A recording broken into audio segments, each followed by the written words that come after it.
Okay, we're recording. Welcome. So today, I think I will share with you a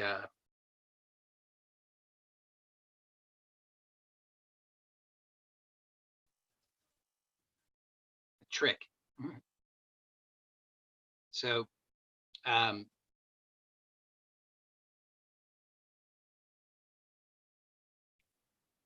yeah, so I'm going to share with you a trick. So a lot of people are troubled by their thoughts. So if you ever find yourself troubled by thoughts, then this will be an interesting trick. So the trick is you can do it with your eyes open, but it's easiest to do with your eyes closed. So if you're interested in doing it, then you can do it with your eyes closed at first, just because it's easier. So with eyes closed, the trick is that you relax your eyes. So with your eyes closed, if you relax your eyes and you allow your eyes to really sink into the sockets, and you'll notice that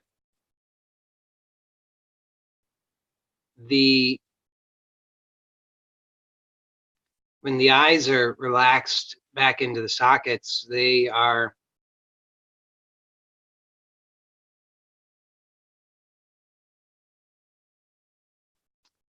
well, there's a particular kind of focus. So it's a different kind of focus than the kind of focus that most of us are habituated to. So you may notice that your tendency, you may or may not notice this, but you may notice that the tendency is for the eyes to come somewhat toward one another in their focus, sort of toward the middle of the head. And in this trick, you're allowing the eyes to relax into the eye sockets so that they're more spreading apart than they are coming together. So the focus is not on the middle of the head or the middle of the forehead. It's relaxed. And if you were to imagine that you were looking out, your gaze would, you can imagine whatever you imagine it would be. I don't know what it would be, but the eyes are relaxed. And when you allow the eyes to be relaxed like this, and you allow for this just to continue to be an exploration of the relaxation of the eyes into the sockets, and you allow the gaze necessarily to be also relaxed because you're allowing the eyes to be relaxed. So there's some interesting things that happen. You know, normally we don't think of it because we're so focused in a particular way, but the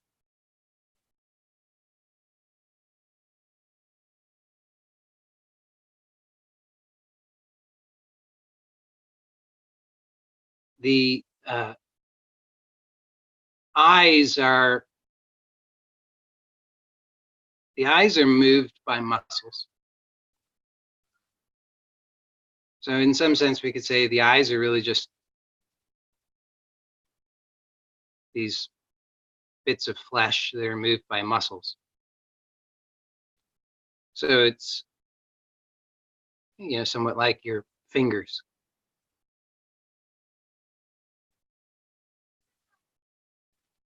But we're accustomed to looking out through the eyes, and so we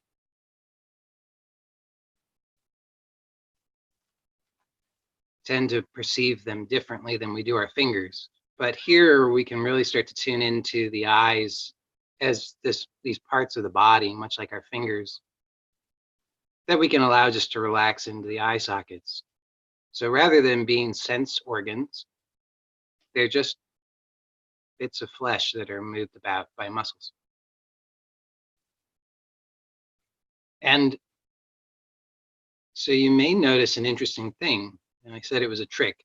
It's a trick because you'll notice that if you really allow your eyes to be relaxed in this way, and you become aware of your eyes in this way as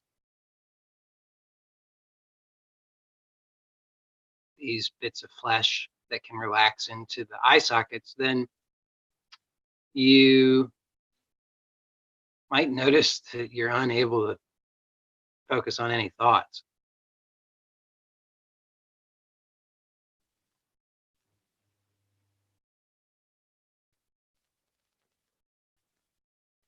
So it's a trick because it's a trick for instantaneous, I would call it bliss. So you can call it whatever you want.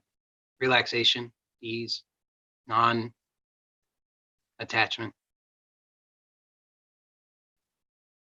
So what's very interesting about it though is that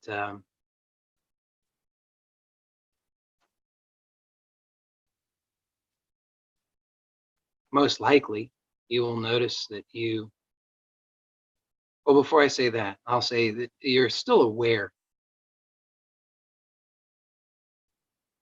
So that's, I think, also significant, is you're aware. So there's you're able to, somehow you're able to understand even when your attention is not fixated on thoughts in the habitual way.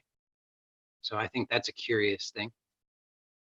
That in of itself, I think, is liberating insight, because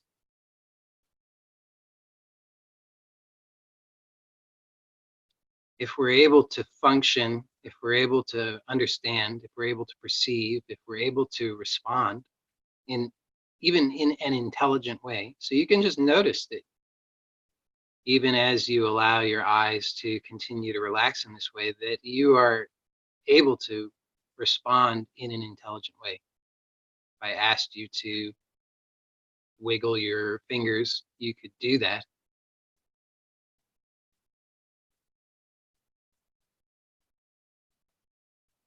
So it reveals that this fixation on thought is not so necessary as we think it is. We tend to just, out of habit, we're so fixated, so focused on thought in this peculiar way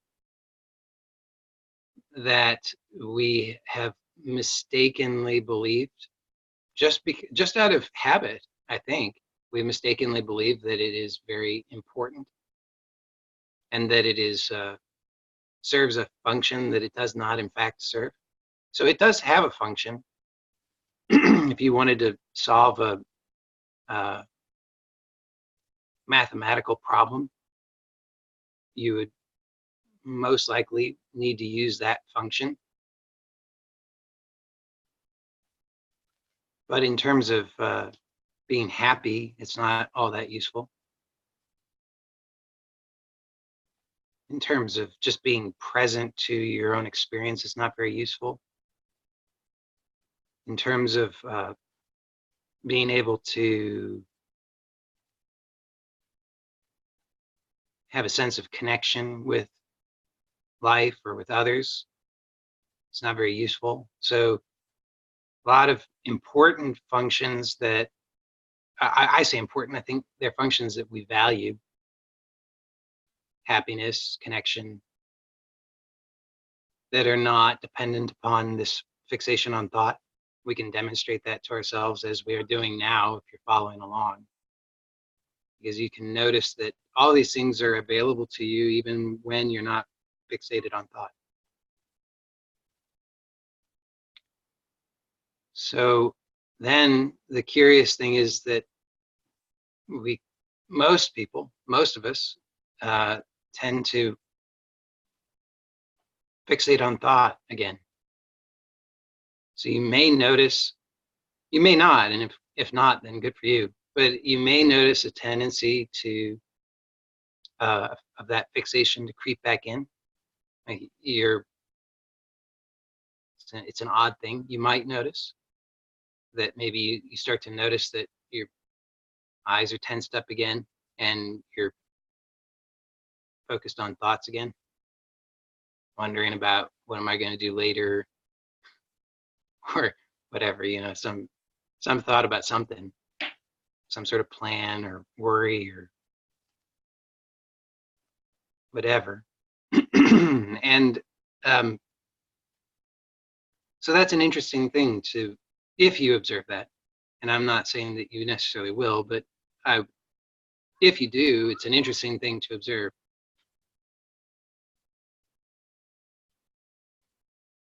And I'm curious about that. I am, from my observation thus far, it seems to me that the only reason for that is habit. It doesn't seem that otherwise I can't find a good reason for it. It just seems like it's habit, just habit that reasserts itself. But with enough of whatever you want to call this, you call it meditation, observation, inquiry, relaxation, whatever you want to call it. With enough of this, it starts to get clearer that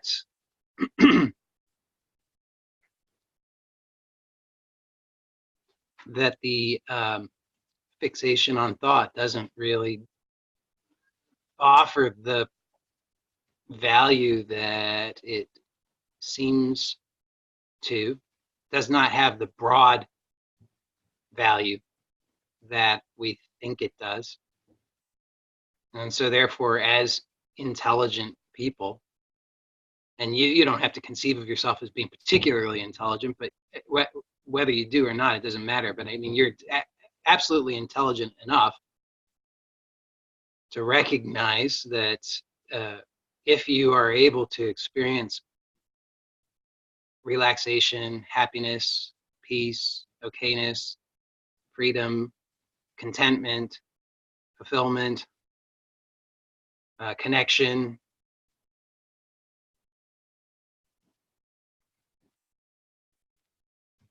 at sort of, basically, I would say at will, just through this trick,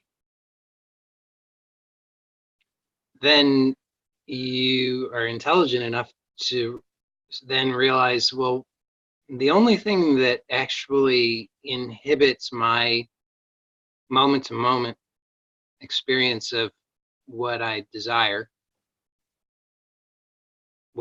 being those things that I just mentioned, is this fixation on thought, or this particular kind of focus. And not that that particular kind of focus is inherently bad or a problem, but just rather that, like anything, if you just overdo it and you're trying to use it where it's not applicable, it's not going to be very pleasant.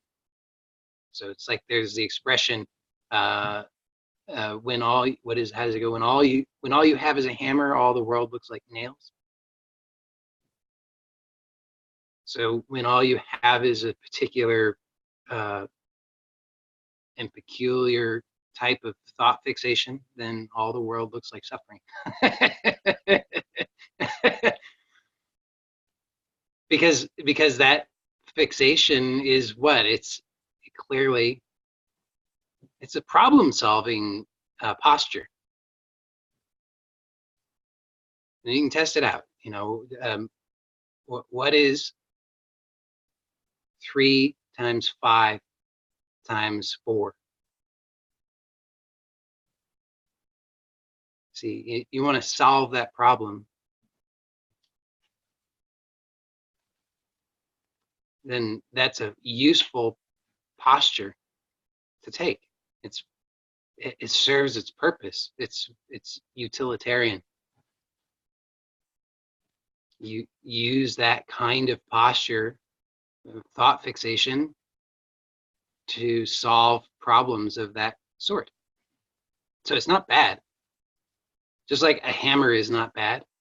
hammer has a utilitarian purpose. I'm happy to have a hammer. I find it quite useful. But if all I have is a hammer, then all the world looks like nails. All I have is this peculiar thought fixation, then all the world is suffering, as far as I'm concerned. And so then whatever my feelings are become problems to be solved.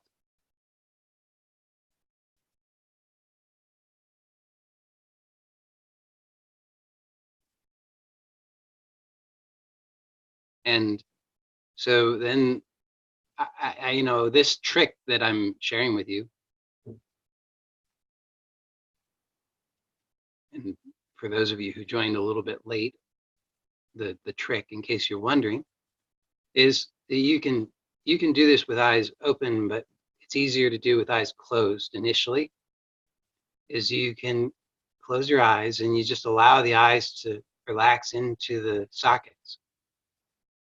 And when you allow the eyes to relax into the sockets,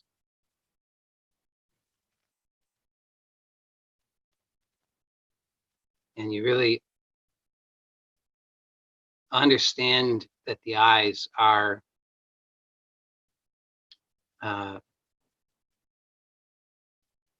hunks of flesh moved by muscles.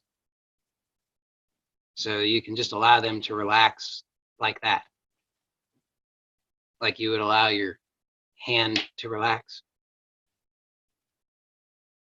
so that you're not trying to see something, you're just allowing the eyes to actually relax completely.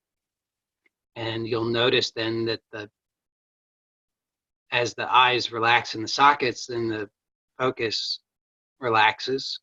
And so rather than the habitual focus being somewhat toward the middle of the forehead,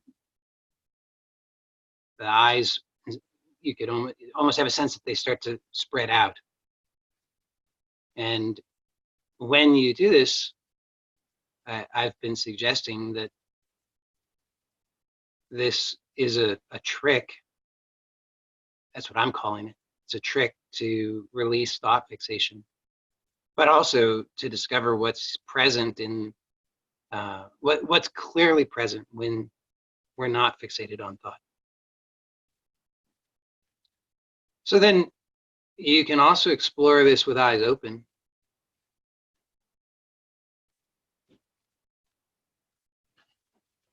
And you can start to discover that it's there's the trick, and then there's something that's subtler than the trick. So the trick is like at a gross level, a relaxation of the eyes. But then what happens, I mean, this is my experience then, is that it's like that trick is a training ground to reveal something that's underneath that. So at the gross level, it's a relaxation of the eyes. But what's revealed is not merely a relaxation of the eyes, right? What's revealed is a freedom. And so then with eyes open, we can still notice and tune into the eyes because that same trick is, in a subtler sense, is still available. So we can notice, are we tensing up and fixating? And if so, we can relax the eyes, but the eyes can still be active and present within the environment. So it's not like we zone out with eyes open. We can still be attentive and present, but we are now aware of this freedom that's underneath, and we can attune ourselves to that,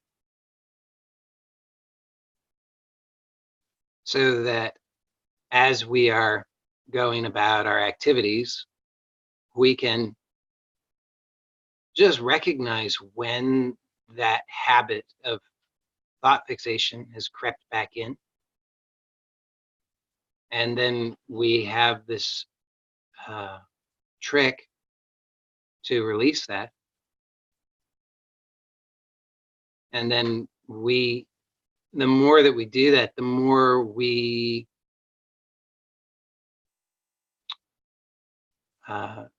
the more subtle our awareness of that freedom becomes, so that we become more able to recognize it in a variety of situations and circumstances.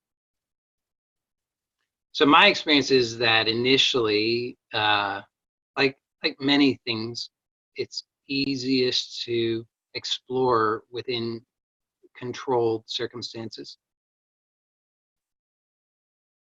like when you feel safe, in a safe space with door closed and you can close your eyes. It's easiest usually to train for this kind of thing under those circumstances. But then as the familiarity with this becomes, as it grows, then I would suggest that you can take it into a variety of circumstances in your life, and you can start to check it out and discover that it's available to you always. It's not as easy to recognize in all circumstances, and then it just becomes a game of exploration to see what seems to inhibit it, and do those things, are those things really obstacles? Because the conditioned mind will say they are. That's what the conditioned mind does. It says these circumstances are the obstacles. So you've got a long list for yourself of what circumstances are obstacles to peace in your life. It's certain people, circumstances. If you're having an argument with somebody, then that might be a condition in which your conditioned mind says it's not available here.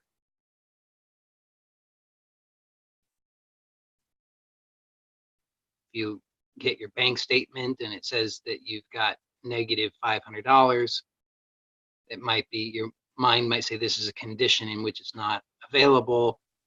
If you're late and stuck in traffic, these might be conditions. If your spouse says that they want a divorce, if you have indigestion, if you have a headache, if whatever. I mean, there are lots of circumstances in which your conditioned mind says not available here because of these circumstances. But the game is to explore that and find out. So as you have more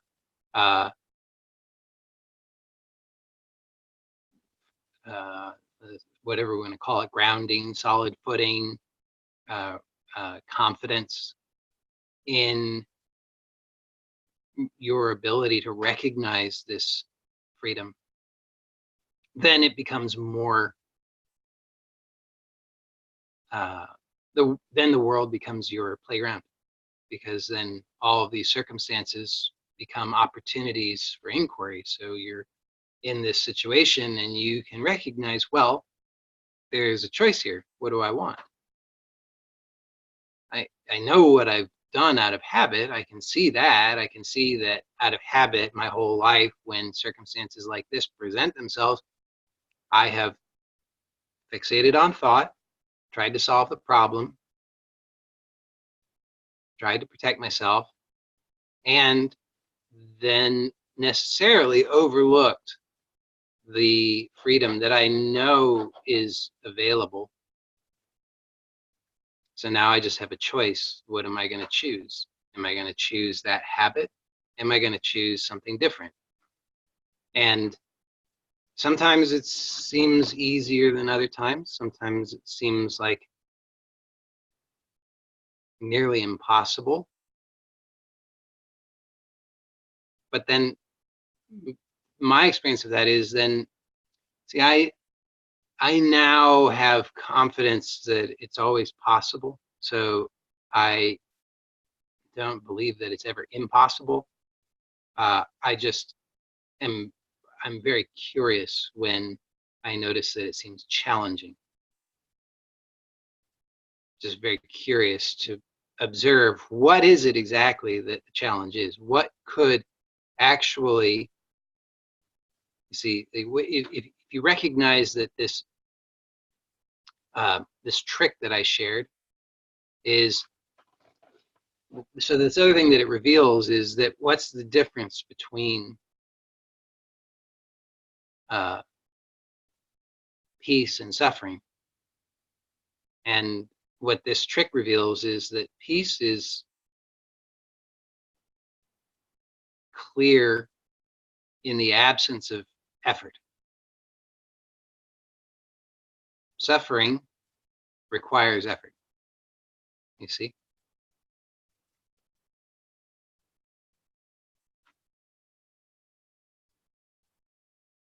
And the conditioned mind objects to this. The conditioned mind says, no, no, no, no, that's the reverse. It can't be like that.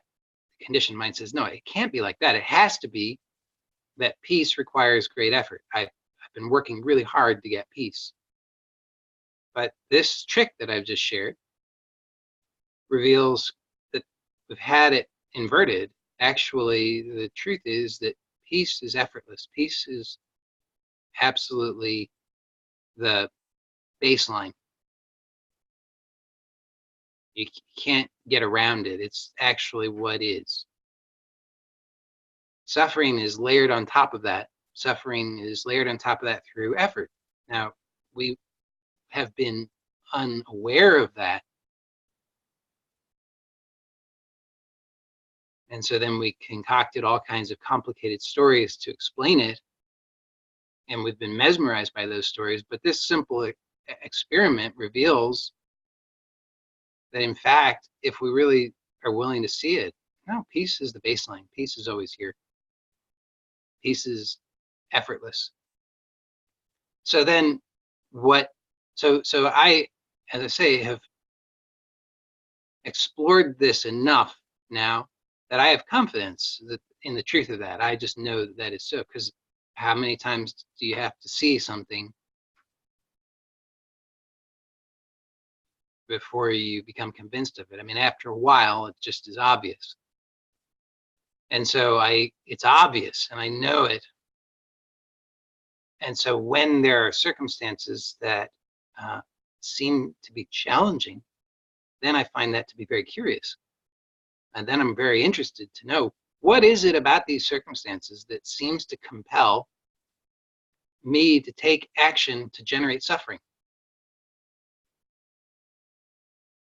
I mean, at this point, I wouldn't really call it suffering, because suffering also has to have a component of unconsciousness to it. That's my experience.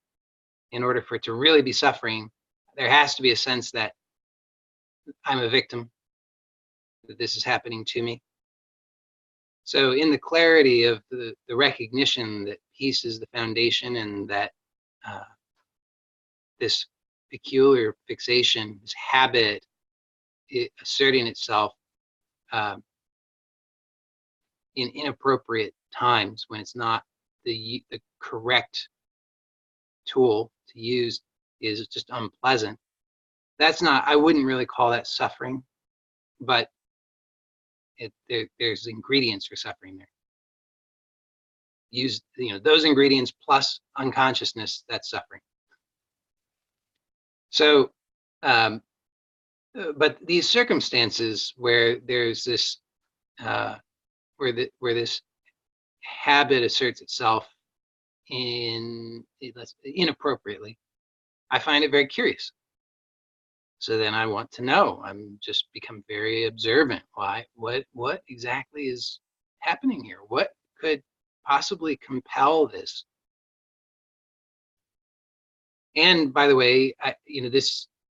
Well, I mean, so this is I've described this trick with the eyes, and I pointed out how the eyes are, in fact, they're just hunks of flesh. move my muscles. We give them a particular kind of importance because of their function as sense organs. But it's interesting how that shapes our perception.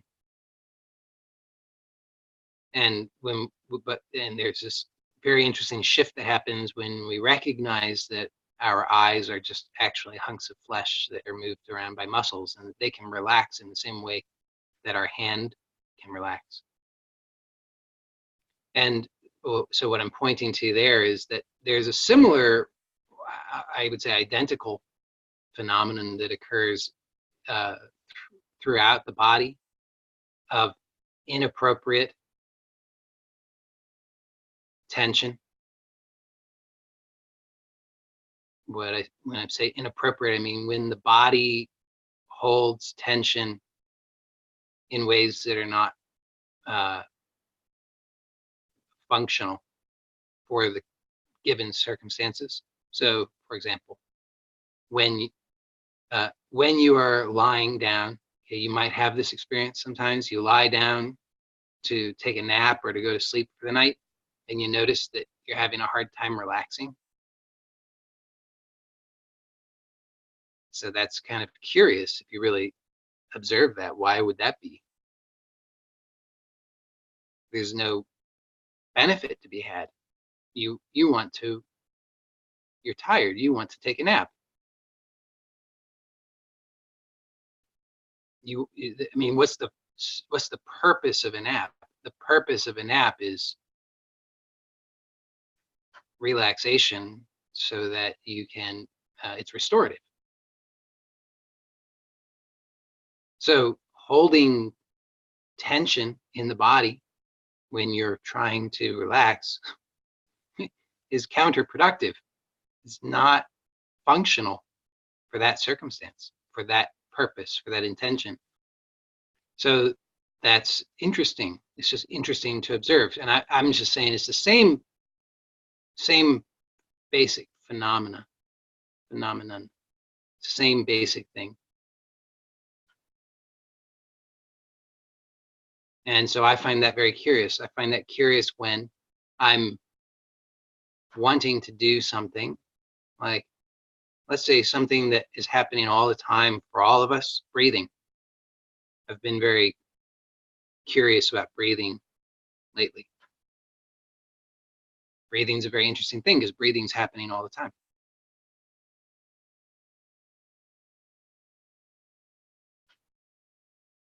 And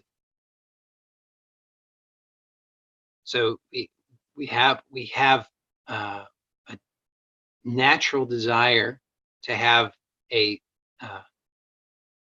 satisfying, efficient breath, right? I mean, nobody wants to have an unsatisfying, inefficient breath. That would be crazy, right? I mean, it wouldn't make any sense to have a goal of, I want to have the least satisfying, most effortful, inefficient breath possible. I mean, that would just be crazy.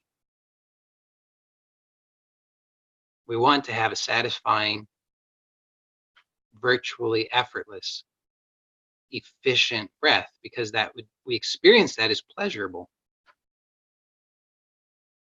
So we have this, each of us has this desire for the satisfying, efficient breath. And this breath is happening all the time, right? I mean, you're breathing multiple times every minute, whether you're awake or asleep, every single day of your life. And so each breath carries with it this desire. It's a desire made manifest for pleasure.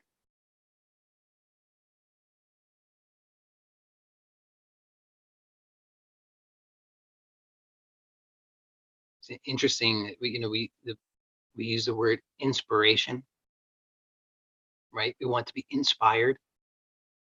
Inspiration, we understand inspiration to be pleasurable, rightly so. And so inspiration literally is to be breathed in. So we seek for inspiration. We seek for the pleasure of efficient breath every moment of our lives.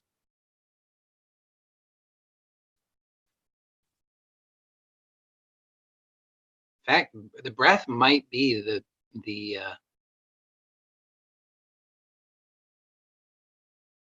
I would say the breath, it may be the fundamental unit of time.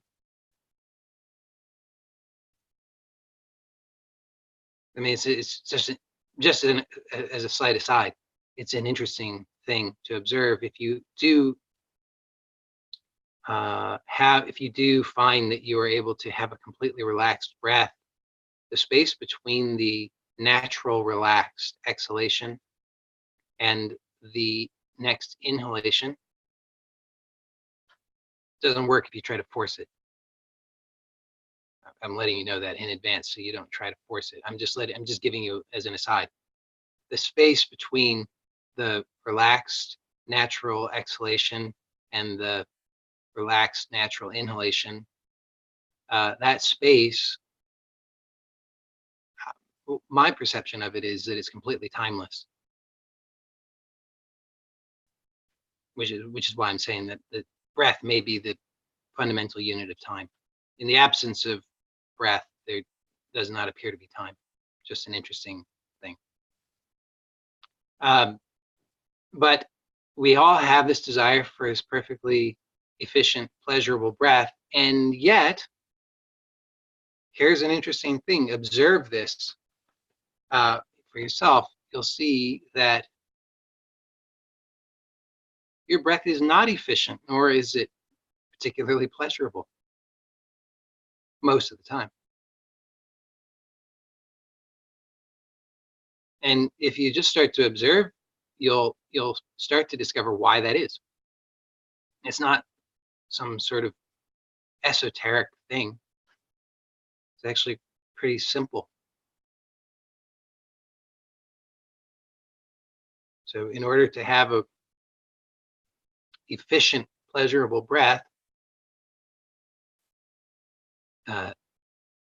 the mechanics of the breath need to be efficient.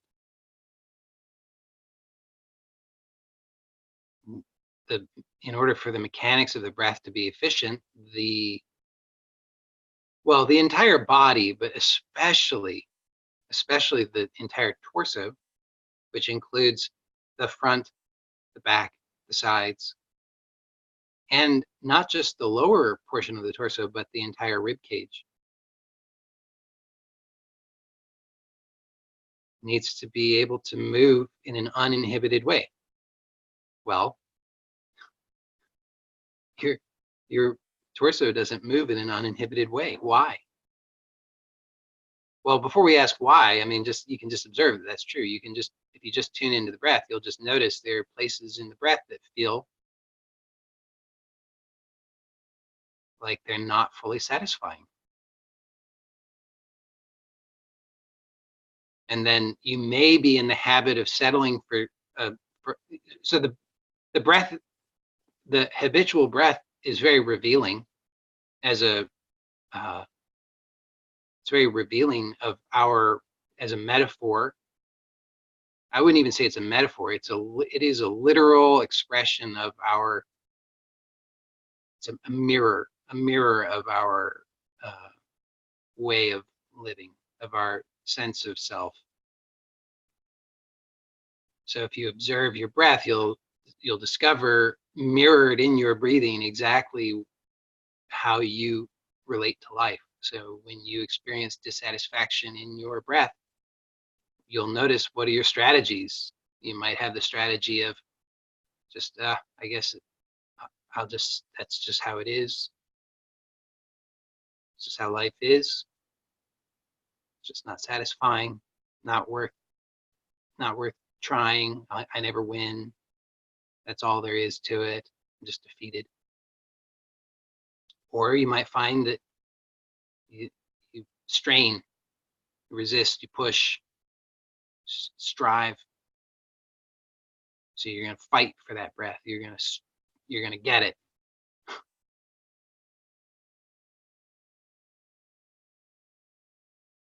And all kinds of different variations, but it's mirrored in the breath. But normally we are unconscious of that, or even if we become conscious of it, we don't know what to do with that. It's just like, seems sort of like fatalistic. It's like, oh yeah, that's interesting. It's like, okay, gives me some information. It's telling me about myself, but I don't know what to do with that. That doesn't help me at all. Still feel stuck. But if we just observe, we can then start to notice that what's inhibiting the breath is our own effort. Now, it might be unconscious, but what inhibits it is our own effort. So what I mean by that is, what could inhibit, so if your rib cage or your abdomen is tense, contracted, rigid, who's doing that? You know, is your mom doing that? Am I doing that? Is your neighbor doing that? Is your sister doing that? Is your spouse doing that? Obviously, no. You are, right? You have to be the one doing it. It's just that you have not been aware of how you're doing it.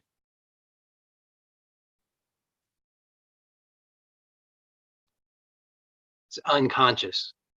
Now, then the question is why? Right? It doesn't make a whole lot of sense on one hand, because you say, well, I have this desire. I hope that's obvious that everybody, if you can't see that that's true for yourself, let me know that you have a desire for an efficient, pleasurable breath every moment of your life. So this is a natural desire. You may not be particularly conscious of it, but as soon as you just check, you hopefully recognize that that's true. You have that desire. It's a very natural desire. But then, so it may seem odd. I have a desire for an uninhibited, spontaneous, free, pleasurable breath every moment of my life. And yet, when I observe, I notice my breath is inhibited. My breath is restricted by my own body. Why would that be? And then we can come up with all kinds of theories. And then it also reveals, this also reveals our relationship to life, because then we might start to view our body as the enemy. That's pretty common. A lot of that going on. I did that for a long time. My body was my enemy. I'm gonna win. I'm gonna beat my body into submission through use of force and will. If I can just get it right, learn the right things, the right techniques, the right exercises, the right whatever, I'm gonna get it right and then force my body to work properly. But that, in case you're curious, that doesn't work. So I can save you a lot of decades of unnecessary suffering. It's like the Prince Siddhartha, when he first leaves the palace. If you don't know the story, there was a prophecy that his, I think the king was Janaka. I think that was his name. I don't remember now. But the prophecy that his son was going to become a spiritual person, and this didn't seem at all suitable according to the king. So he said, well, and the prophecy was that this was going to happen as a result of the prince seeing, there were three things he was going to see. I don't remember what they were. Basically, it was like sickness, old age, and death, or something like that. Poverty, I don't remember. And so the king tries to keep Siddhartha from seeing these things, because he's hell-bent on ensuring that the prince is going to become a king. He doesn't want the prince to become a holy man. That would just not be good at all. And so he works really hard at that, but eventually Siddhartha sees these things and he says, I have to understand what is suffering, and I have to overcome it. And so he leaves the palace and he joins up with these people who are ascetics, and they do all kinds of crazy stuff. They eat only tubers and stand on one leg, and they're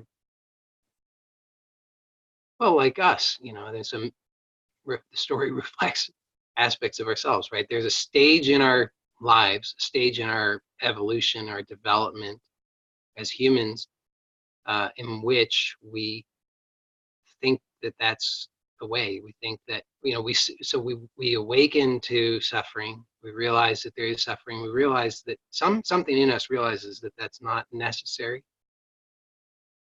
and we don't want to be resigned to suffering. We see the strategies out there for people trying to avoid suffering, and we don't want to resign ourselves to that and know that suffering it basically is inevitable. We want to really understand it and overcome it. And so we seek out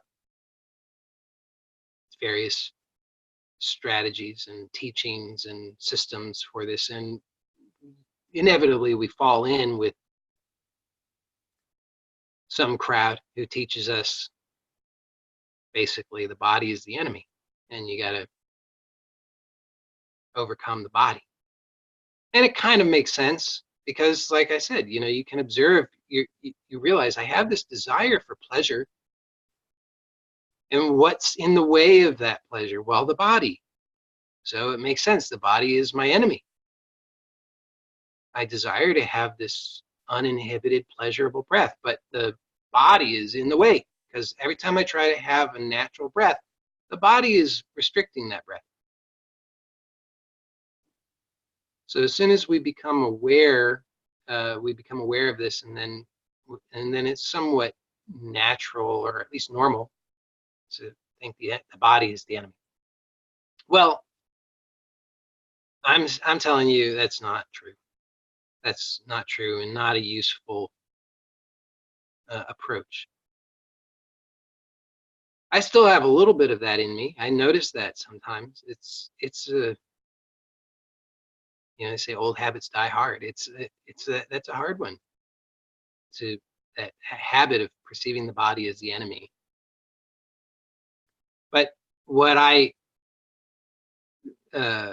know to be true from my own direct experience, repeatedly, consistently, is that the body is not the enemy. The body is reflecting. The body is the mirror. The body is reflecting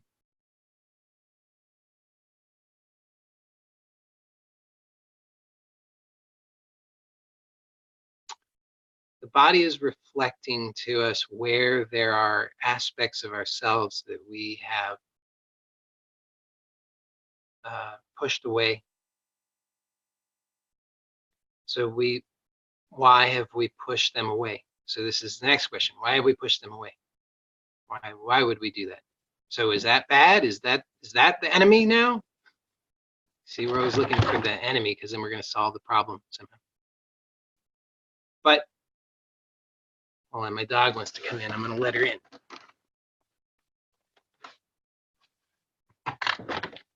Come on.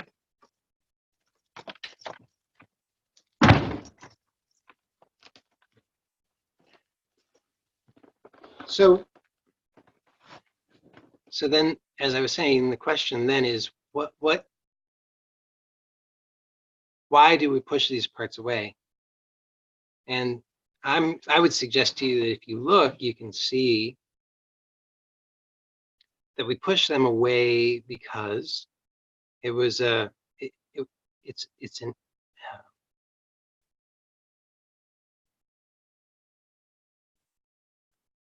is a natural strategy for survival. So in the absence of adequate awareness to be able to integrate these parts of ourselves, when we encounter, as we inevitably do in our lives, we encounter situations in which it seems unsafe to uh, have these aspects of ourselves, then we push them away. So this happens, we another word for this would be trauma. So things happen in our lives, and it's we just don't have the adequate uh, call it level of consciousness in that moment to be able to um, integrate those aspects of ourselves. So, for example, let's a child. Just so it's clear, okay. So a child. I hope we can agree that for a young child, there are many things that can happen in that child's life that, through no fault of the child's, it would just be totally inappropriate for the child to be able to know how to deal with that or integrate that. So the child pushes away the experience, pushes away the feelings, pushes away the energy of it, innocently not recognizing that that was a part of themselves. So that's the definition of trauma. That's my definition of trauma. And we've all got that. And so then that shows up in all areas of our lives, but I'm presently, I've been kind of a long arc here, but presently focused on the breath, just because it's such a useful mirror, so we can see how then that shows up in the breath. What do I mean by that? So we have a desire for, well, it's very obvious. Okay, so it's very, I think it's very obvious when something happens that is frightening to us or that angers us. So just you can reflect on how you breathe or how you don't breathe under stress. So something that frightens you or angers you, and what happens? You gasp, you hold your breath.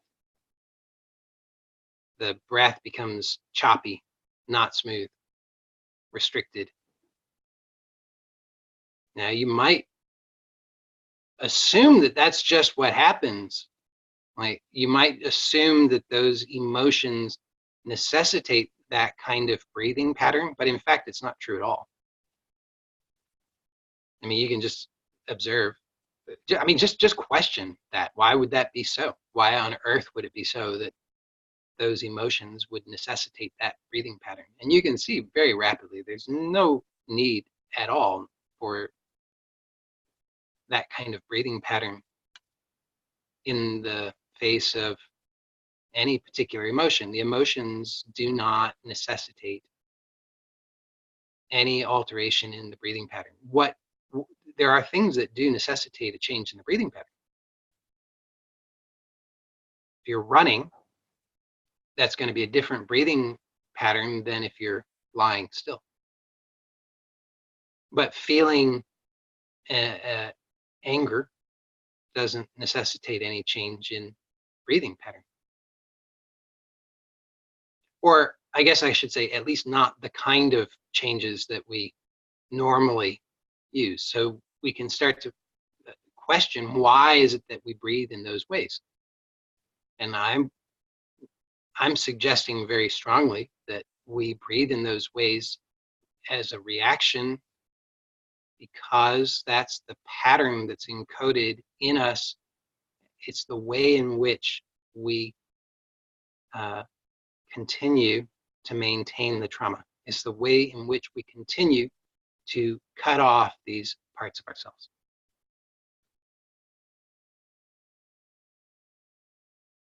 So the body is not the enemy. The body isn't doing anything wrong. The body is breathing it is breathing in a way that mirrors exactly who we perceive ourselves to be. We perceive ourselves to be this thing that does not include that aspect, that energetic aspect, that emotion. It's not included in our self-concept, and we work hard to maintain that self-concept, and it's reflected in the body. So it's reflected in the breath.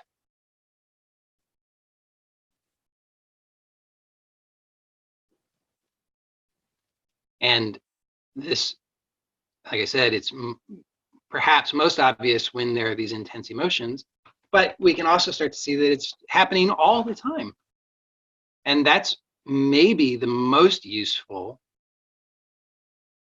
because how often are we in these, are we experiencing intense anger or fear? I mean, maybe for some of us, maybe a lot of the time. But for most of us, it's not quite that intense most of the time. For most of us, it's just there's a low grade inhibition of the breath. And I'm proposing that that low grade inhibition reflects to us, in essence, this slice of ourselves that we are chronically working to keep isolated.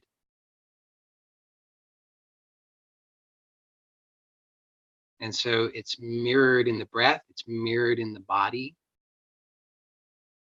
It's not hard to see why we would, for example, feel exhausted if we're working hard to maintain tension that restricts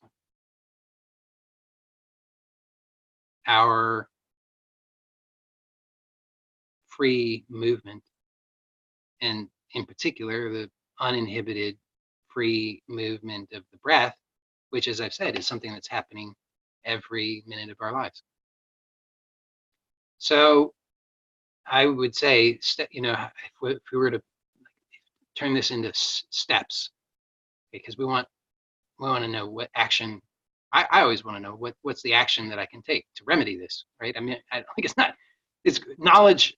Insight is great. Insight is very, very useful. Without the insight, we're unlikely to take appropriate or useful action. So the insight is very useful, but on its own, it doesn't do anything. We have to be willing to take action of some kind. So I always want to pair insight with action.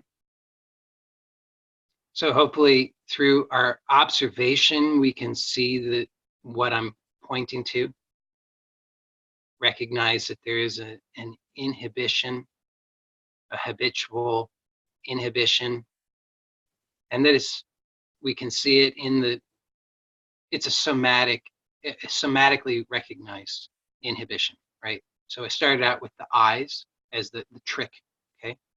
So that's an interesting thing to observe. We can just observe that. We can just observe how throughout the day we have a tendency to have that kind of fixation.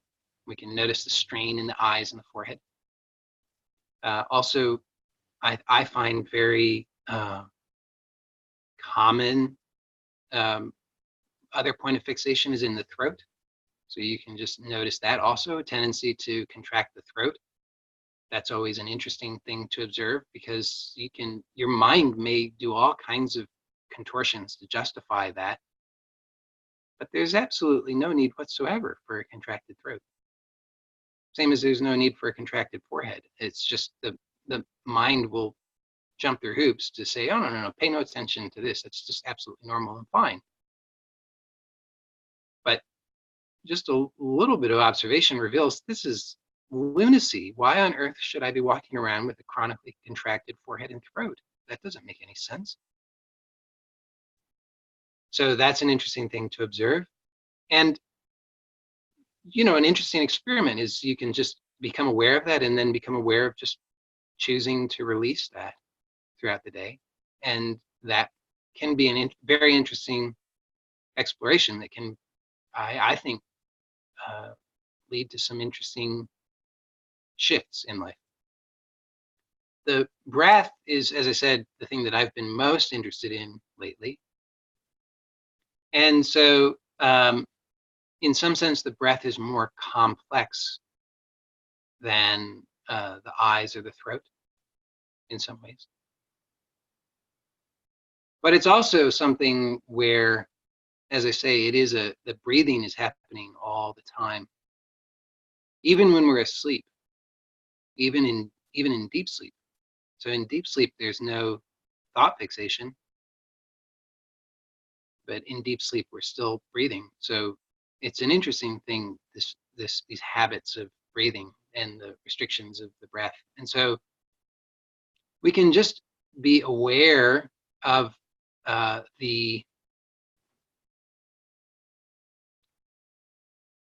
just be aware of the entire torso and be aware of where, it's just an interesting thing. Just if we just bring our attention, this does something, starts to shift things. So you can just do little inquiries. Okay, so an example of one such inquiry is where do I, is my breath, does my breath feel equal on the right side and the left side? So the brain really likes symmetry. We really are good at trying to produce symmetry. So it actually requires a lot of energy. It's a big energy drain when there's a lack of symmetry. But most people will find that their breathing does not feel equal on both sides of the torso. You'll notice that one side feels more constricted than the other side. So just having just this question, just this awareness, it's like a little seed that starts, if we just keep watering it, it sprouts, because it it there's something in the brain that just wants to find that symmetry, and it's going to be very curious. Well, wait a second, now that's odd. Now that I'm paying attention, it's true. It's not the same on the right side and the left side. One of those sides feels different, and it wants to know what's the difference, and it's going to strive to restore symmetry.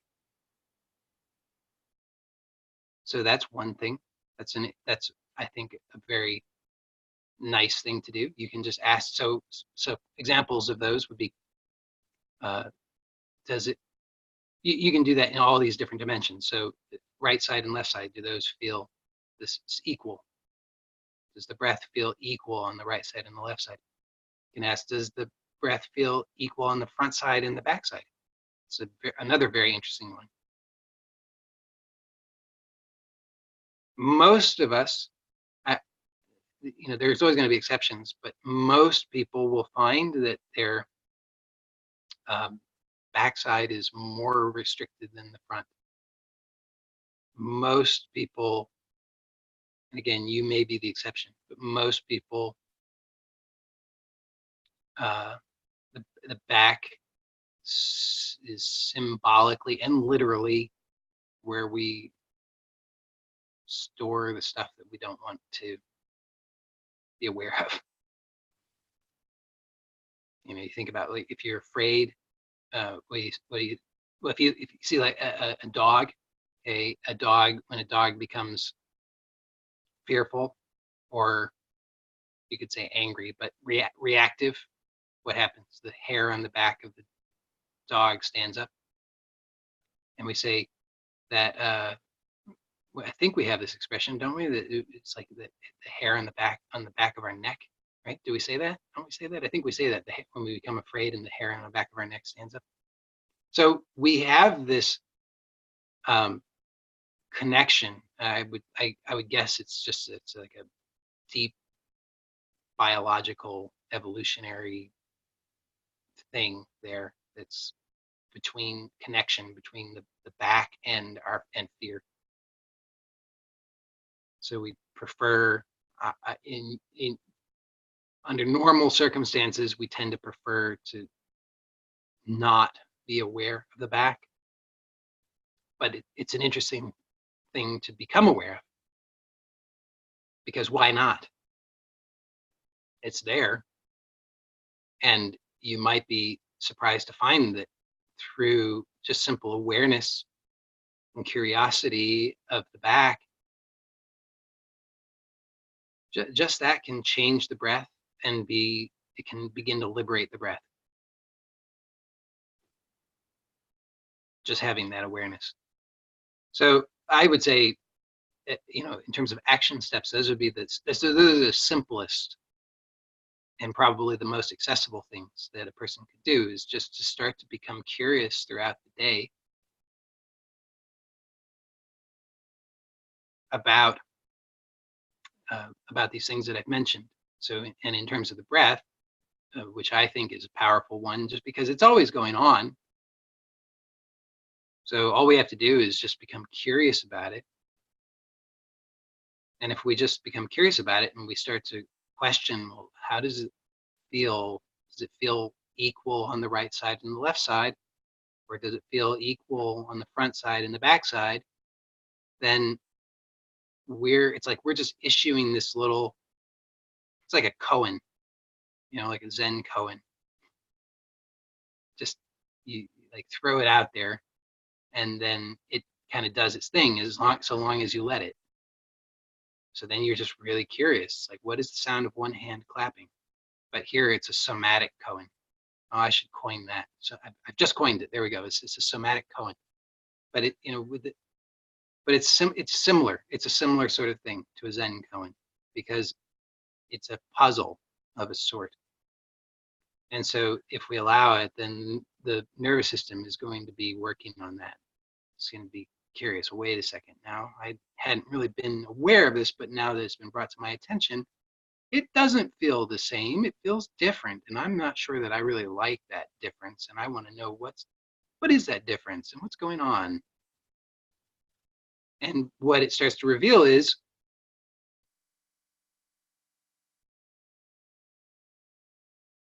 well, it's just such a fascinating thing. It just reveals that, oh, I've been doing that.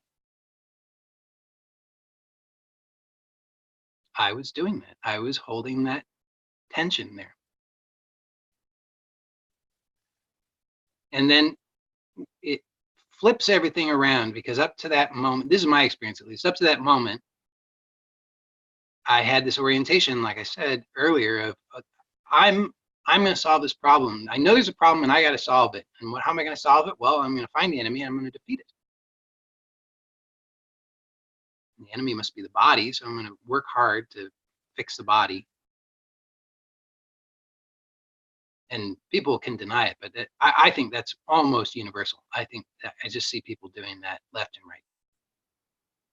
However they're going to do it, through diet, through exercise, through these super aggressive breathing things, like the Wim Hof, which is fairly popular now.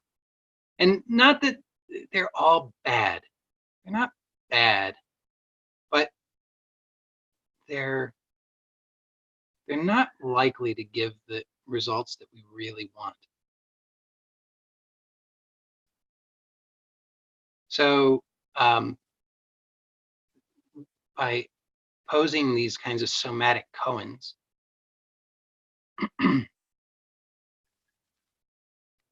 what I find is it flips it around, and then I realize, oh, it was so much easier than I thought. In fact, it wasn't even easy. It was like, it was just what I was doing was hard. I can't even really say it's easy, because it's not easy. It's not anything. It's just not doing the hard thing. I don't have to fight with the enemy, because the enemy was me. Why would I fight with me? That's crazy. And what good would it do? Because if I'm fighting with myself, well, I'm the only one who suffers. And I don't gain anything from that. I just am suffering because I'm fighting with myself. But then when this koan does its thing, then everything flips around, and I realize, oh, I was doing that. I was holding that tension. And there's a difference between just the sort of intellectual understanding of that, because there can be an intellectual understanding, which is a little bit based upon something that we've experienced. So maybe we experience just this little glimpse, and then we can turn that into an intellectual understanding and try to ride that wave, and that doesn't work. Because then it's still subtly, I'm going to use that intellectual understanding to try and fix the problem. So the actual discovery that I'm talking about is a discovery that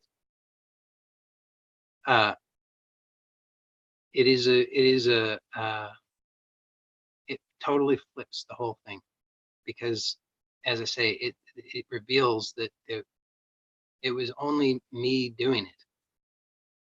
It was just me doing it. I was holding that tension, and in the absence of that tension, which again is why I really like the breath, because it just makes it really clear. In the absence of the tension, the breath there's a natural intelligence that takes care of the breath. It was only ever me who was inhibiting the breath. The breath takes care of itself. And not that I suggest anybody do this, but sometimes parents, I don't know which parents do this, but I guess some parents get concerned if children say children hold their breath. And but it's no harm can come from it. Hold your breath all you want. Eventually you'll just pass out, and guess what? Then you'll breathe. Why? Because you can hold your breath. You see, you can hold your breath. That's sort of the extent of what you can do. But you can't breathe, really. I mean, you can. Well, let me put it this way: you can't breathe. You cannot breathe in a fully satisfying, pleasurable way. You can mimic breath.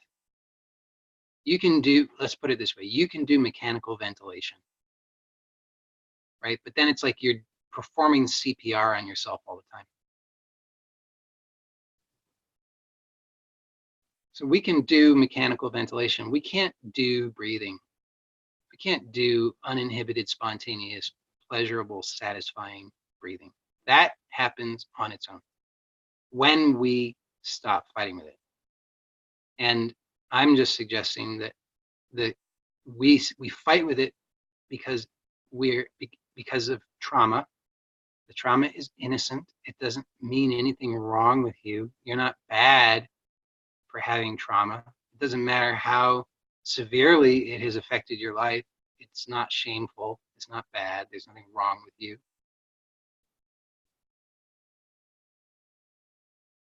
And it just is that the breath and the body are reflecting, mirroring that trauma, which is up to now has been unconscious, but now can become conscious. And as it becomes conscious, then what we can do is we can, through that consciousness, we can choose to be very curious. So the action that we can take is to become very curious, and through that curiosity, we can cease to do CPR on ourselves, and we can allow ourselves to be breathed. And that's usually a process. I mean, it's still, like, for me, that's a process. It's an ongoing process. So I don't know how to quantify it really, but I'll make up some numbers. I'll say that, if I was at 100% mechanical ventilation 7 years ago, I would maybe optimistically put myself at 20% mechanical ventilation today. So significant improvement. But it's a process. It's a process because it's just an ongoing curiosity about life. And what I like about that is then we don't have to be so concerned about have we arrived or defending our position of having arrived, because we can just, we know we have the skills for living. which to me is much nicer than having to defend having arrived somewhere. So we just have the skills for living, for being present and really fully living. So that's my spiel for today. You're all very polite to listen. And the usual caveat applies if you, I'm recording this. It's going to go on YouTube. So if you speak, that will go on to the recording on YouTube. But if you would like to speak, then feel free to do so. You can just unmute yourself. Joy, I want to go. Yeah. I've been the only thing until now that from whatever courses and videos that I've been doing with you is just allowing the experience and seeing what's actually happening and letting go of the tension and see that you don't have to fight it. Yeah. All that's happening is just experience. It's not what you think, it's what's happening. And when I saw that, oh, okay, this is just experience, and every day that's been my, like, the let's say the support system is just the experience, and I don't have to fight it, and it really literally applies to everything, literally all aspects of my life. Yeah.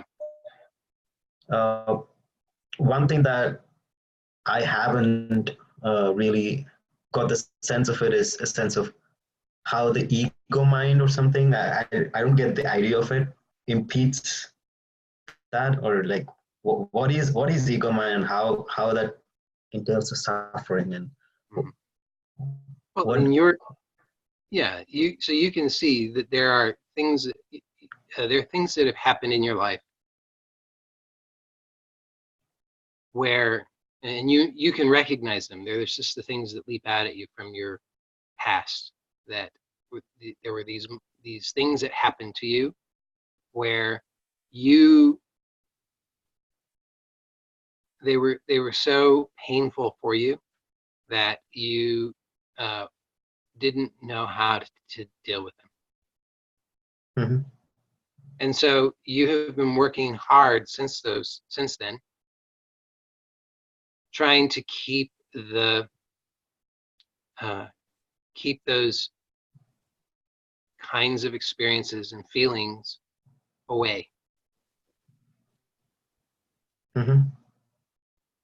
So what is I mean, I'm not the one, I didn't use the term ego mind, but you're asking. So I'll say, if I was to use the term ego mind, I would say it's just that.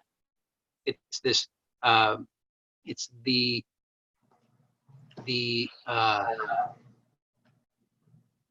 this construct that comes about trying to define you as something that is, you become defined by what you are not, right? You're that which doesn't have those kinds of experiences. You will not allow those kinds of experiences.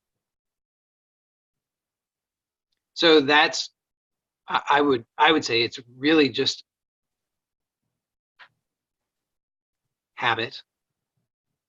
Mm-hmm. I mean, we could talk about it any number of ways, and all of them could be equally useful ways of describing it. But it ultimately it really is just that these. So I would say what will be satisfying for you, and this doesn't. Well, okay. So what will be satisfying for you, and this is, I can say this just because this is true. I think this is true in general. What will be satisfying truly is to no longer be defined by what you're not, so that everything is allowed. Mm-hmm. But the problem is, then you can see that right away you want to make sense of that, and you can see that you try to make sense of it in a way that keeps you safe within your definition of yourself as somebody who doesn't have those experiences. Mm-hmm. Right? Because you don't want the experience that you think of as this intolerable pain. And so I'm saying, well, actually, you will only be satisfied when you are when you integrate all that you have pushed away to define yourself as not that. And so you can see your mind scrambles to try and figure out, okay, how can I make sense of that? And once it's going to say, oh, okay, I think I can make sense of that. He doesn't really mean that. He means something different. He means I'll just be what I think of as happy, and I won't have to have the pain. The nicer aspects rather than the thing that's uncomfortable. Right. And so I understand that completely because I have that experience. Everybody has that experience. But life, as you know, because you have enough life experience to recognize that this is so, life doesn't really care about your opinions. Yeah. Because life is operating in support of wholeness. Life is operating in support of happiness. Life is operating in support of integration. So you say, oh yeah, I think he means not that I'll still get to keep the pain away, and I'm only gonna I'll just get more happiness. That's what he means. And life says, no, actually, that's not what he means. Here, have some of this. And you say, oh, but this is not at all what I want. This is horrible. This is the opposite of what I want. Now I'm experiencing pain. And what I'm saying is that it's not so, and I know this is tricky to communicate, because if it wasn't tricky, then it would have been clear a long time ago. This is what I'm saying when it gets inverted. Okay, so the trauma is an inversion of reality. The trauma is an inversion of wholeness. The trauma says pain is bad, it's over there, keep it over there, I'm just this here that's safe. So that's an inversion, because that's not actually what you want. What you actually want is happiness. What you actually want is wholeness. It cannot be had by defining yourself as what you're not. You can't push something over there and then say, I'm going to be happy, because you won't. So then what I'm saying is that there is, through whatever means, I mean, I'm proposing a particular form of inquiry, but so I'll just say through this form of inquiry, then what can happen, and I suppose through any form of inquiry this could happen, or it could happen spontaneously, but there can then be an inversion back to non-inversion, right? So what was inverted is re-inverted, and then it's no longer inverted.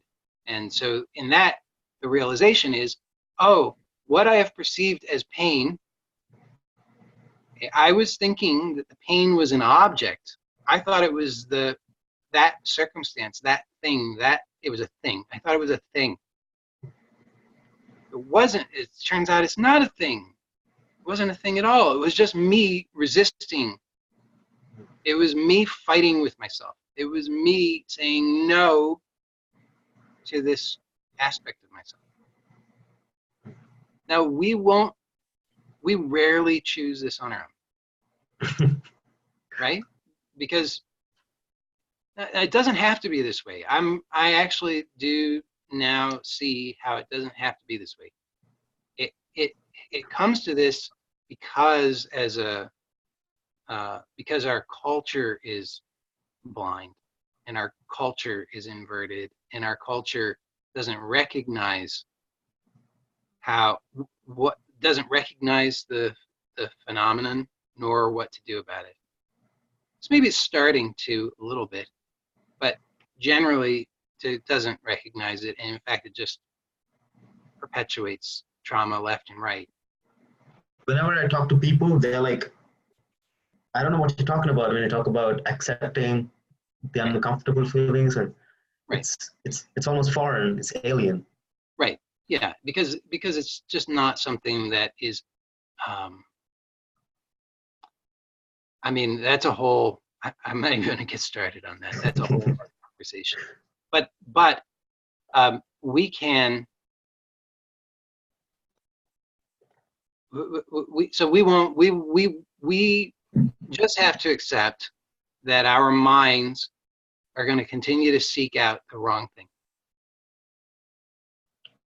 We're gonna what? Our minds are going to continue to seek out the wrong thing. Our minds Okay. will continue to seek out, they will continue to do battle with ourselves. They're going to continue a war. That's what they are going to do. Why? It's not because they're bad, it's just because that's what they are. The conditioned mind is just a construct that is designed to protect itself, and it is defined by what it is not. So it's going to be at war. It can't do other than that, at least not presently.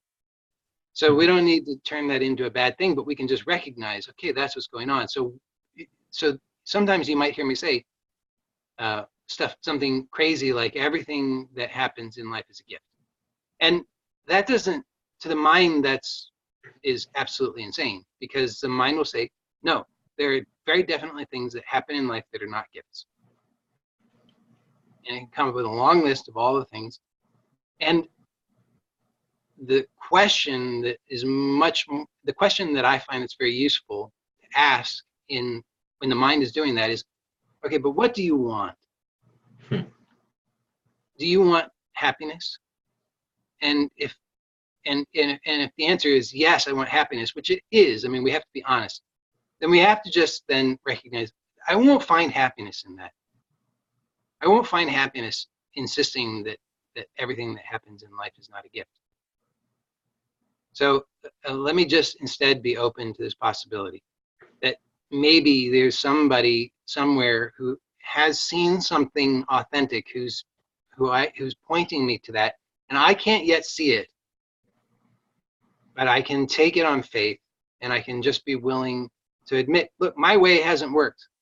My way is just perpetuating the war, and I'm intelligent enough to recognize that the more I do that, the worse the war becomes.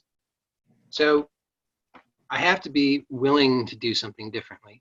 And so when I say that everything that happens in life is a gift, what I mean is that that our mind won't choose the gift. Our mind's not going to choose what it perceives as pain, because it just won't. You know, it's like it's just not going to do that. It's going to, you know, it's like you give somebody, certain other people not, but, you know, certain people, you give them sugar and they'll just keep eating sugar. You just keep giving them more sugar. And I don't think that sugar is the root of all evil, but, you know, if all a person eats is sugar, it's not going to be good. But some people, you give them sugar and they just keep eating sugar, and they just keep eating it and keep eating it and keep eating it and keep eating it and keep eating it, because they don't know how to stop. And the mind is like that. The mind doesn't know how to stop. The mind is just going to continue. It's going to say, "Ooh, but it's so sweet. I just want that." And you say, "Well, you know, but here, have some, you know, I don't know, I'm trying to think of something bitter. But, you know, have this bitter thing." And it's like, "Oh, ooh, I don't want that. That's horrible." But, you know, there's a time and place for bitter. And so the conditioned mind, which is constructed to avoid pain, is not going to choose pain. Or if it does, it will choose it in some really distorted way that won't be useful. But life is going to deliver what the mind will call pain. And the question is then it's not how am I going to get rid of this successfully, because that doesn't work. The question is, can I choose to recognize the gift of this? And what I'm proposing is, and you already, I think, you know, based on what you said, you already know what I can say about it. It's the secret is that when life is delivering the gift that you don't yet recognize as a gift, that's the rich opportunity to receive. I'm programmed to resist this. I'm programmed to fight like hell. I'm wanting to kick and scream, and I feel like I would do anything to avoid this. but I'm going to choose differently because I'm intelligent enough to recognize that my whole life up to now, that's what I've done, and that has resulted in misery.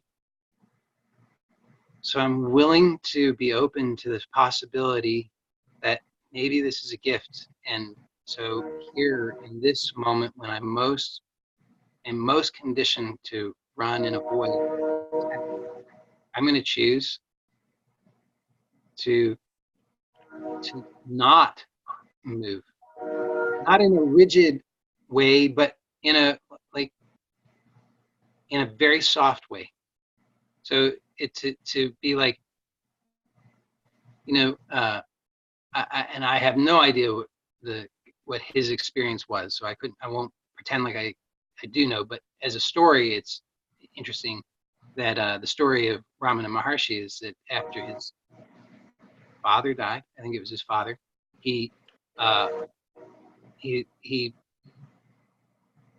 imagined that he himself had died. So you could, like I said, I don't know what his experience of that was, but when I reflect upon that as a pointer, I can imagine myself dead. So if I'm imagining myself dead here in these circumstances where if I'm alive, then everything's saying, get the hell out of here, do something, fix it. But what if I'm dead? I'm going to imagine myself dead. Oh, so I can't be rigid. I can't be, you're going to stay here and face it. That's not dead. That's very much alive, right? That's using my willpower. But if I imagine myself dead, I'm very soft. I'm very receptive. I'm just witness to this. So then I'm just witnessing all of this reactivity. I'm witnessing how it is that I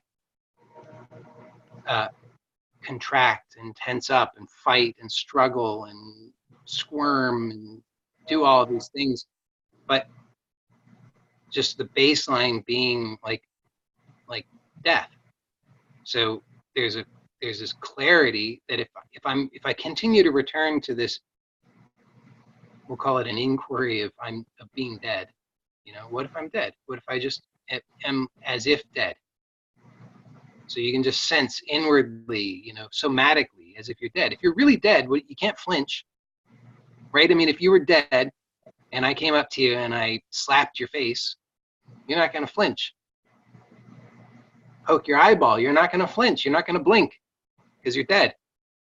So you can imagine that you're dead, but you're still aware, right? So you can imagine that you're dead and life is delivering you this gift of, because you think up until this moment, you think if somebody pokes my eyeball, I'm going to suffer.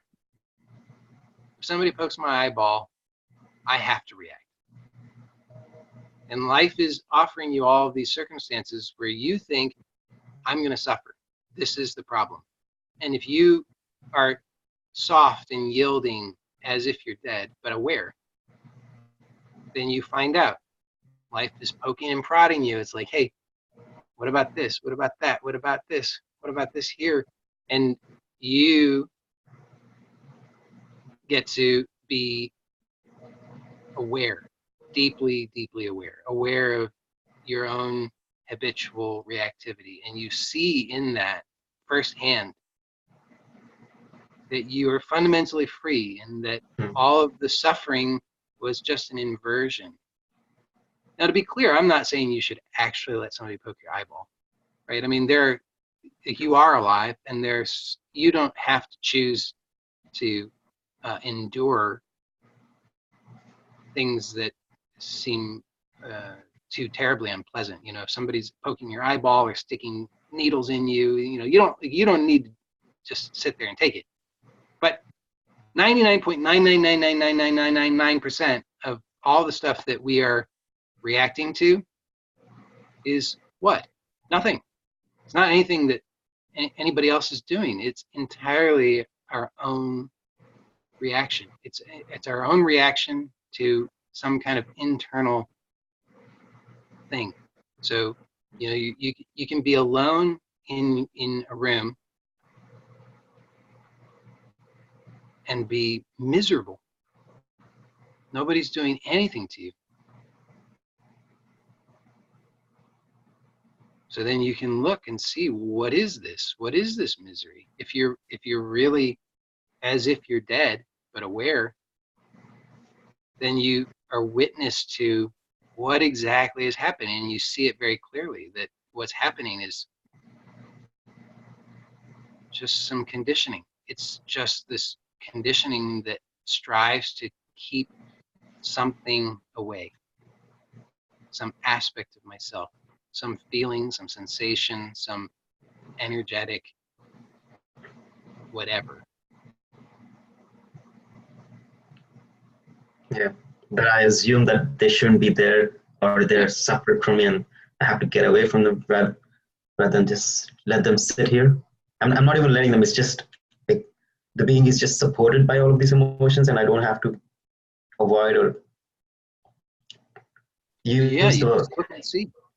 You see that it's all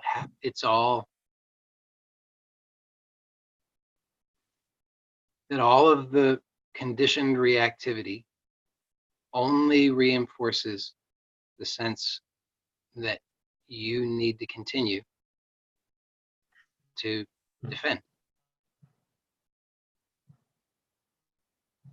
In the absence of that, it's obvious that what's the problem? There's no problem. I was yesterday. I've been doing this kind of just sitting and being aware of what's actually happening. My brother the other day, like that dude is just 22, and I was just mind blown. I thought I was the wisest guy at my age. I was like, oh, nobody's wiser than me. But I was suffering literally. I was like, I talked about loneliness. I talked about relationships. I told him this is what's happening, and he was like, it's not that all of these things are happening. It's you trying to get away from them, seeing yourself as something less, as a victim, and trying hard. That's what people say, and feel like, oh, this guy is doing too much. I don't know what's happening. So it's like, it's not, you think that you are a problem. You think that, first let go of everything. Let's do nothing. Like literally, like you've been doing this for a year. You've been suffering all the way through. Just do nothing. And yesterday I sat through the whole day and did nothing. I was like, oh my God, what was I doing? Everything's just, there were so many things that could, everything was just drawn to me. If I just do nothing, everything is just drawn to me. It's like, that's how universe is functioning. I'm just sitting here and doing, that's what is impeding everything. It's like, okay, it's okay, I'm just gonna not do anything. It's just, I'm gonna see how I'm reacting to stuff. Yeah. And what I saw was, there was just this experience of what's unacceptable, what exactly what you've told, that through trauma, that I thought I shouldn't experience. I thought I named it as loneliness, but what's actually happening was there was this experience that I shouldn't experience. So I was running away from it. I was like, oh, I gotta talk to that guy. I gotta do this. I gotta go to that event. I gotta do. I gotta do something. I gotta do something. I was like rigid all the way through, and that's what kept it from flowing. That's what. And when I did that stuff again, there was something that's really uncomfortable, and I felt again the same thing, the same sense of unworthiness. I was like, this is happening again. I was like, oh, that's not actually the thing. The point is, like, I'm already okay. I don't have to run away from, like, it's the it's my conditioning that says I have to run, do something. Like here in Canada, at my age, like, there's so much people talk about fear of missing out. It's like when you're 20 to 24, it's like probably the craziest thing that you experience. Like, oh my God, people are enjoying their lives. People are doing so much stuff. I gotta do. This is unacceptable. There should be something really wrong with me because I'm not able to experience something. But what do I actually need? I need connection. I need freedom, which is already the case. Then what am I trying to do? Like running, I'm already having that freedom. and I'm thinking that I got to do something to run away from this. It didn't make sense. Like I already have it right now. Like there's no need to run away from. So when I saw that, I was like, okay, this is it. Yep. It's like when I did that, actually, I feel like I saw the power in me. Like I feel like people will draw. Everything will just draw into me now. It's like I don't know about law of attraction or whatever, but it feels like when you do nothing, it's this inherently so much. You become vicious, powerful. Is that the word? I don't know.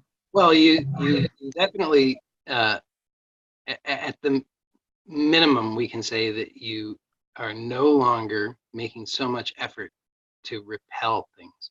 Yeah. So, you know, that's a that's a that's an amazing starting point. I think always, you know, when in doubt, just stop, because at least if you stop, you can you get the clarity. You know what, you know, it's like just so many examples of it.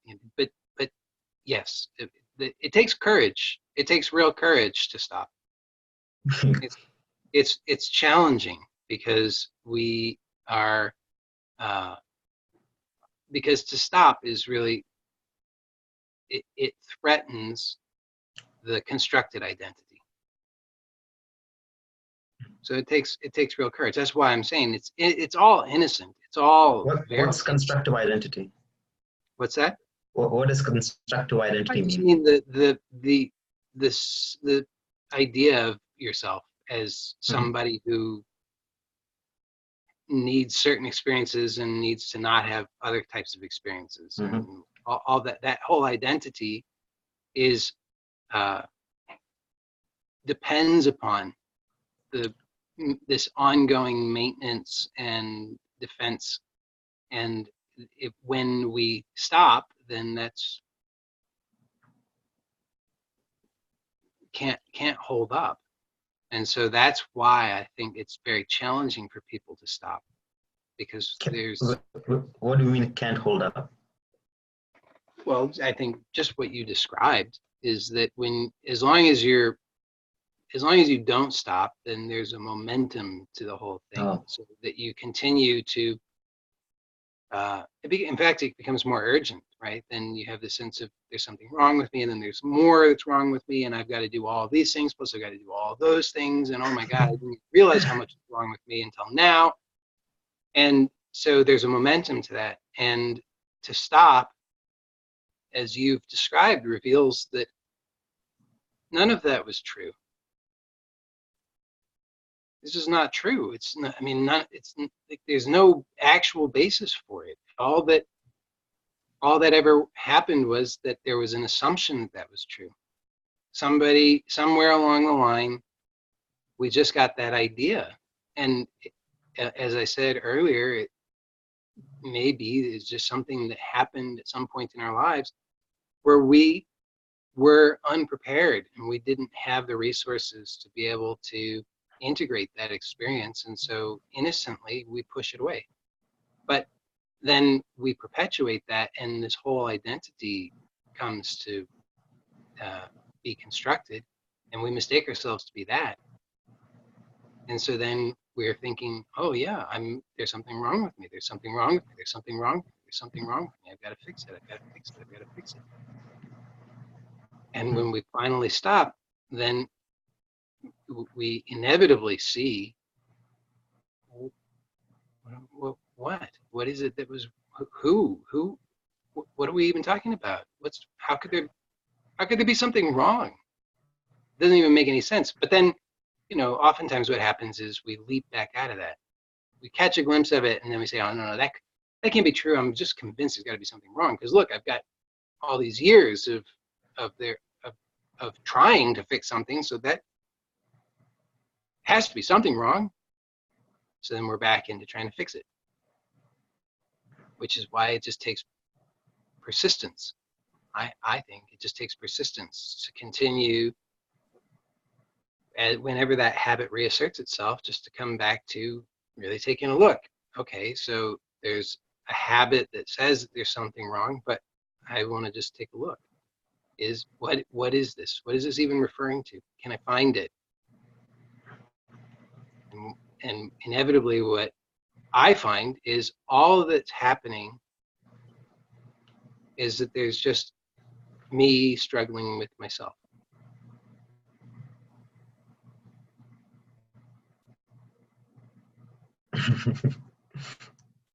I almost cried yesterday after seeing that. It's like, because I thought I was failing all the way through, and everything seemed to be, everything I did was failing. Everything, every literate, I became suicidal. I was like, I don't think I'm gonna survive 2 or 3 years. I'm gonna first to pay off this debt. I'm gonna kill myself.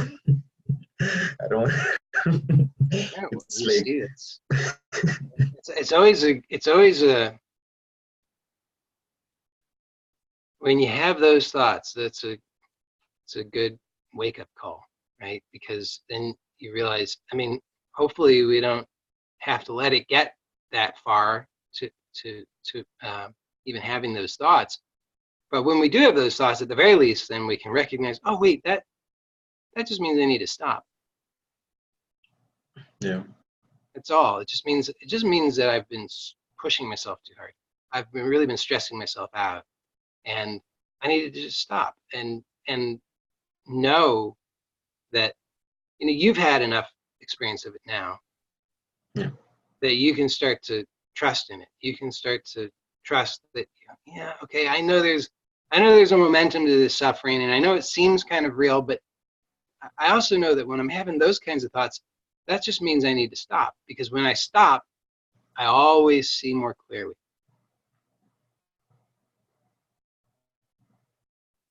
And yeah, sometimes there are times when you gotta you, there are times when uh, all, all you need to do is stop for 5 seconds, and it's like a reset, and everything works well for a while, for days or weeks or months.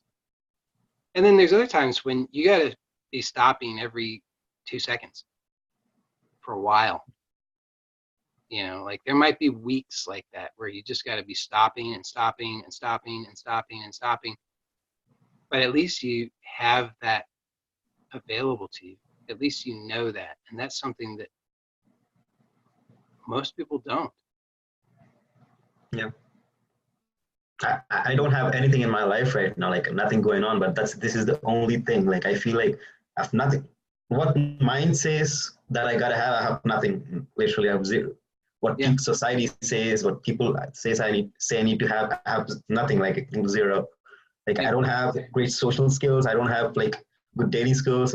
Like I feel like I don't know. I don't have any of that. But I feel like the only thing that keeps me grounded is this. Like I feel like I don't have to have everything figured out. That's again pointing towards that I gotta Yeah. do something, I gotta figure out to avoid this sense of something of lack, or like, but I what is a sense of lack, Yeah. getting rid of sense of lack do? It doesn't do anything. Like I'm already with it, like with having that sense of lack, I'm already okay. So what am I trying to do here?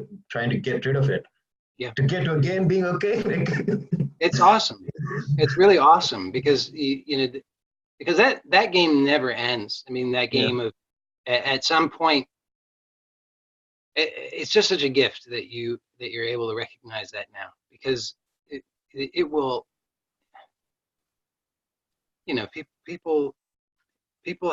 people come to this when they're 40, 50, 60, 70, 80 years old, yeah, and then they've got even more excuses, and there's even more excuses because they've got more bills and more responsibilities and more children and more debt and more this and more that, more whatever, and all these excuses about why they can't and why they've got to keep going and do all this stuff and figure it all out and fix it. And so, but it's always the same.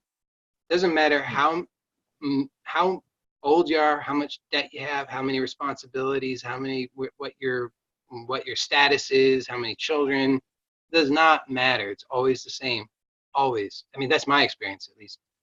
It doesn't matter, you know, because it's just so fascinating to me that still there are things that can happen that can trigger these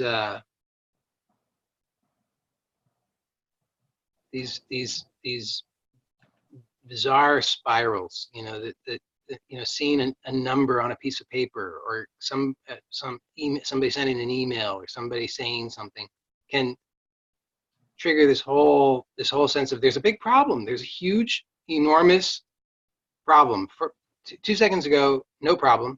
Then somebody says, I don't like you. And then all of a sudden, oh my God, there's this huge problem. And I don't know what I'm going to do. So I guess I got to kill myself. And it can push all these buttons, and it's like, oh, you know, but I've got all these responsibilities, and I got kids, and I got bills, and I got all these things, and life is crushing me, and all of this. And to have this discovery that you're talking about is such a gift, because then it gives this clarity of, wait a second, just stop now. What's actually true? What's actually here? And in this, even faster than the whole thing can spiral into suicidal ideation, there's instantaneous clarity of, there is no problem.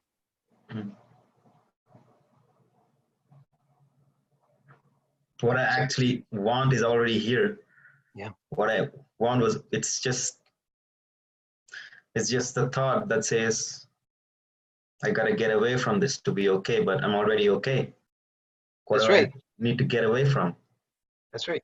It's very, very clear. I mean, it's a very, very, very powerful discovery, and I can tell that it's 100% authentic.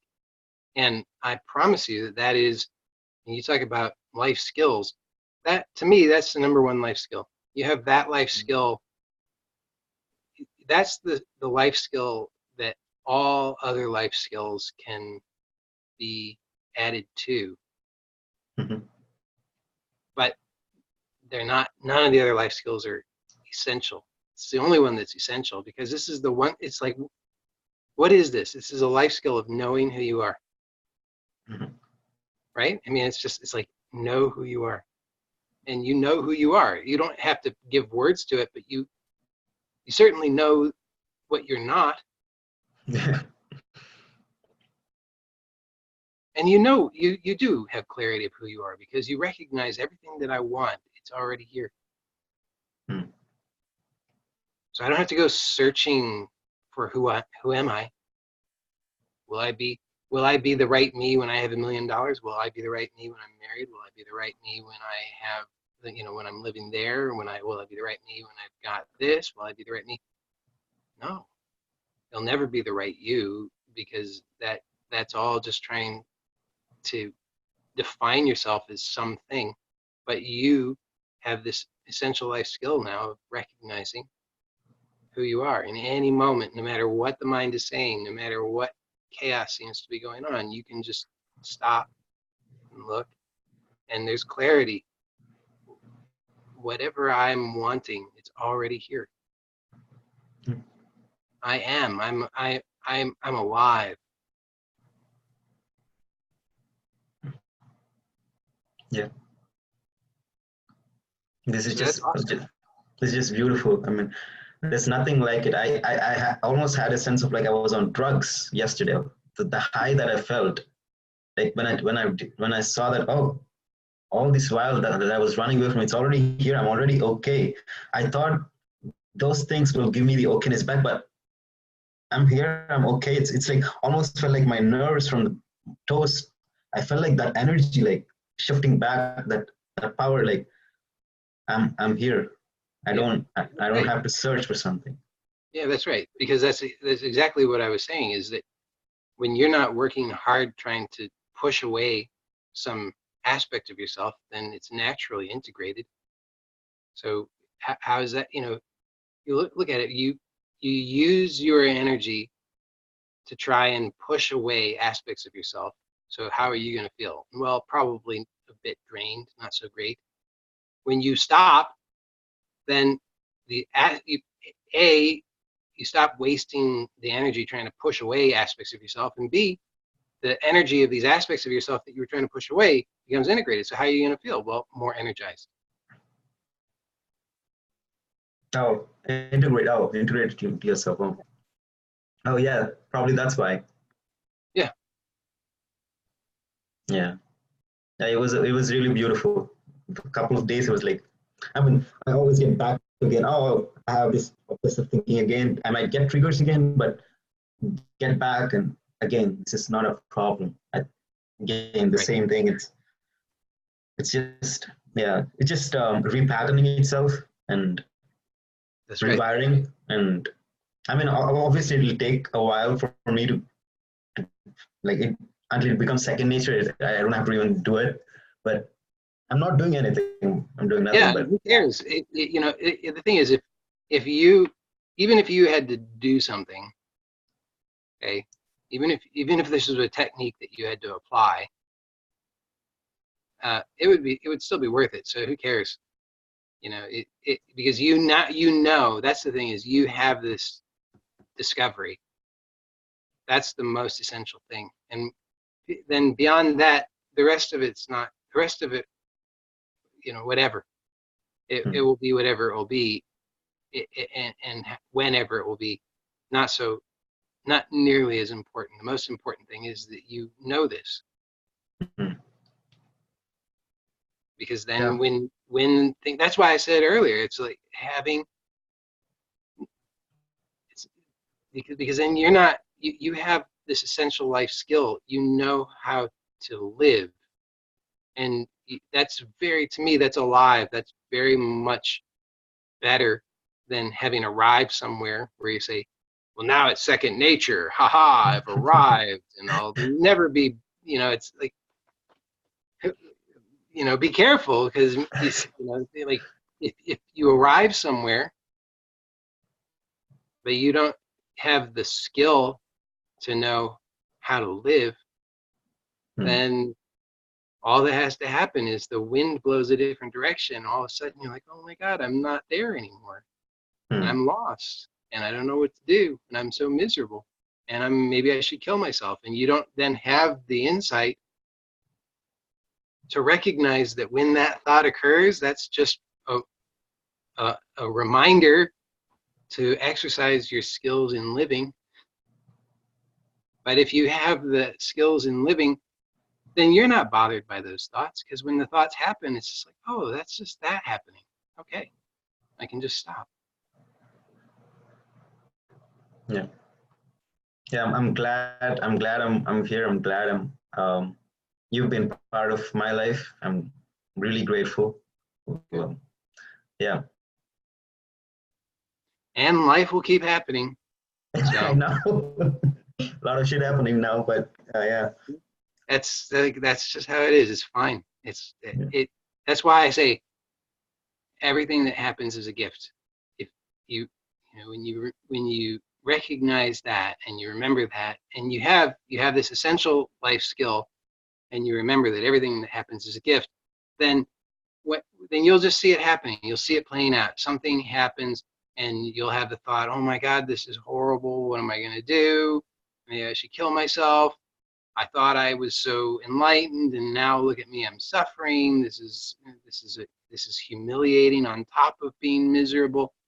And you just remember, everything that happens is a gift. This too is a gift, and it's just a reminder.